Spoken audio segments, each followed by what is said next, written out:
Assalomu alaykum qadrli futbol muxlislari, futbol sevar do'stlar. O'zbekiston va Osiyo qit'asida ro'y berayotgan eng qiziqarli va muhim ajoyib xabarlar bilan har doimgidek Osiyo futbol kanal boshlovchisi Kamina men o'z ishimni boshlayman.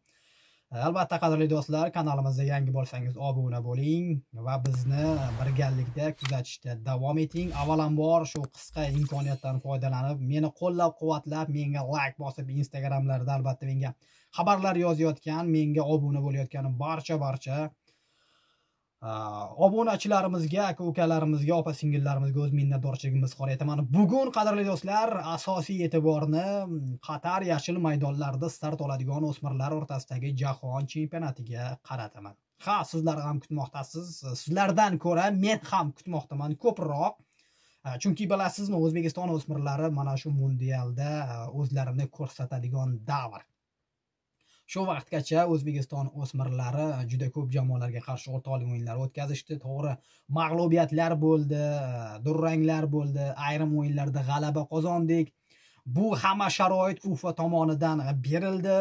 Albatta o'smirlar shu jahon chempionatiga yaxshi tayyorgarlik ko'rsin deyildi va bu albatta umid qilamiz o'z natijasini mana shu Qatarda start oladigan kichkina mundialda beradi. Qadrli do'stlar, eslatib o'tamiz, Islombek Ismoilov shogirdlari, ya'ni O'zbekiston U17 o'smirlar terma jamoasi kuni kecha 1-noyabr sanasida Qatar mamlakatiga yetib bordi. Kayfiyat juda zo'r, a'lo darajada, ko'z tegmasin barcha futbolchilarda. Hali o'yin boshlanmadi, lekin ayrim futbolchilarda o'zi hayajon bor, chunki bu shunchaki Osiyo Kubogi yoki qanaqadir kichkina turnir emas. Bu dunyoning eng kuchli o'smirlari keladigan musobaqa. Shunday ekan, bu musobaqadagi mas'uliyat biroz kuchliroq bo'ladi.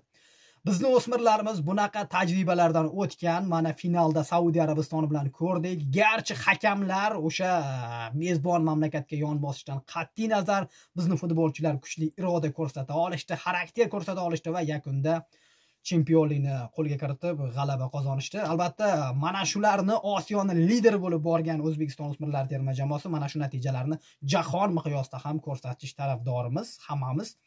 Xo'sh, O'zbekiston o'smirlar terma jamoasi bu mundialda qanday natija qayd etadi? Raqiblar haqida gapiradigan bo'lsak, Paragvay, Irlandiya va Panama terma jamoalari. Umuman oladigan bo'lsak, Paragvay terma jamoasi unaqa kuchli jamoa emas. Irlandiya jamoasi ham, misol uchun, milliy terma jamoa talqinida oladigan bo'lsak, Irlandiya terma jamoasi umuman kattalari ham Yevropa miqyosida yoki jahonda biror ishni qoyil maqom bajarmagan. Shunday ekan, Panama ham xuddi shunday natija qayd etgan. O'zbekiston o'smirlari men ishonaman guruhdan birinchi o'rin bilan chiqadi, chunki O'zbekiston Osiyoda eng kuchlisi bo'ldi va chempion jamoa sifatida ushbu mundialga tashrif buyurdi.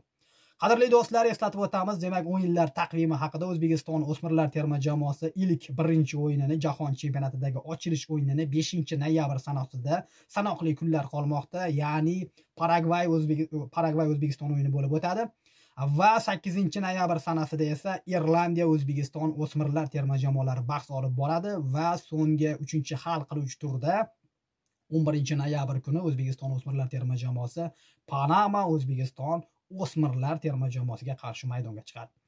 Ha, albatta o'yinga yaxshi tayyorgarlik ko'rdik. So'nggi o'tkazilgan o'rtoqlik o'yinida Afrika vakili, Afrika qit'asidan tashrif buyurgan Burkina Faso jamoasi bilan o'rtoqlik o'yin o'tkazildi. To'g'ri, bu o'yinda 4-0 hisobida mag'lubiyatga uchradik, lekin bu shunchaki o'rtoqlik o'yini, mashg'ulot, sinov edi. Endi ko'ramiz.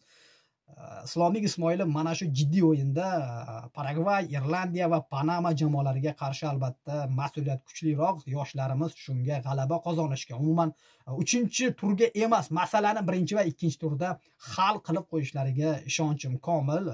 Inshaalloh ishonamiz. Albatta vakillarimiz nasib etsa g'alaba qozonishadi. Ularga omad tilaymiz. Qadrli do'stlar, albatta o'smirlarimizga omadlar tilaymiz. Xo'sh, nimalar kutmoqdasiz? Albatta fikrlaringizni izohlar bo'limiga yozib qoldiring. Taqvimlarni albatta qo'ydim, bemalol ko'rishingiz mumkin. 5, 8 va 11-noyabr sanasida bizni hayajonli o'yinlar kutmoqda. Albatta nasib etsa guruhdan chiqqanimizdan so'ng keyingi bo'lajak raqiblarimiz haqida ham imkon darajasida Osiyo futboli, ya'ni men ma'lumot berishga harakat qilaman. Agar xato kamchiliklar bo'lsa yoki mana bu follarga e'tibor qaratmaysiz, albatta men ham sizlar kabi ishlab kelib, ishdan keyin siz qadrli obunachilarga ma'lumot berish uchun harakat qildim. Eng qiziqarli va muhim xabarlarni o'tkazib yubormaslik uchun kanalimizga obuna bo'ling. Darvoqe Instagramga ham obuna bo'lsangiz sizdan bag'oyat minnatdor bo'lamiz. Telegram guruhlarimizga ham mana shu xabarlarni tashlab turamiz.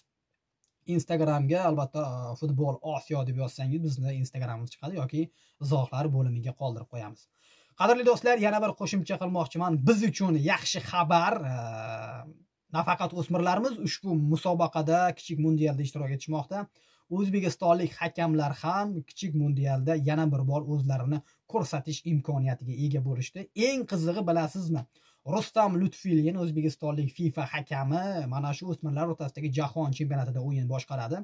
Bilasizmi, bu jahon chempionati to'g'ri o'smirlar bo'lishi mumkin, unaqa katta musobaqa bo'lmasligi mumkin hakamlar uchun. Lekin buyuk nomlar, ikki terma jamoa, bu nomlarni aytsangiz o'sha uxlab yotgan odam ham ko'zini ochadi-da. Misol uchun mana kuni kecha Telegram kanalga ham tashladim. Rustam Lutfilin Argentina va Belgiya o'smirlar o'rtasidagi jahon chempionatining ochilish o'yinini, ya'ni birinchi o'yinini boshqaradi. Shaxsan men juda ham xursand bo'ldim. Argentina va Belgiya o'smirlar terma jamoasidagi o'yinni o'zbekistonlik hakam boshqarishi. Shaxsan men faxrlandim, qadrli do'stlar, sizlar bilmadimi? O'zbekiston bayrog'i, o'zbekistonlik hakam butun dunyo tan olgan ikki terma jamoani farzandlari deymizmi yoki ukalari o'ynaydigan o'yinni boshqaradi. Xalqaro maydonda hakamlarimizga ham omad tilaymiz, albatta shu borada Islombek Ismoilov o'smirlarimizga ham. Qadrli do'stlar, albatta eslatib o'tamiz, 5-noyabr sanasida birinchi o'yinimiz Paragvay, 8-noyabr sanasida Irlandiya O'zbekiston va 11-noyabrda 3-turda Panama O'zbekiston o'smirlar o'rtasidagi o'yinlar bo'lib o'tadi. Sizlarga yetkazmoqchi bo'lgan xabarlarim shulardan iborat. Albatta xato kamchiliklar bo'lsa uzr so'raymiz. Mehnatimiz uchun like tugmachasini bosib, voqealar rivojini faqat biz bilan Osiyo futboli Instagram, YouTube va Telegramlarda kuzatishda davom eting. O'zingizni ehtiyot qiling. Bizdan uzoqlashmang, biz yana gaplashamiz. Qiziqarli, ajoyib o'yinlar bizni kutmoqda. O'zingizni ehtiyot qiling. Futbolda ko'rishguncha.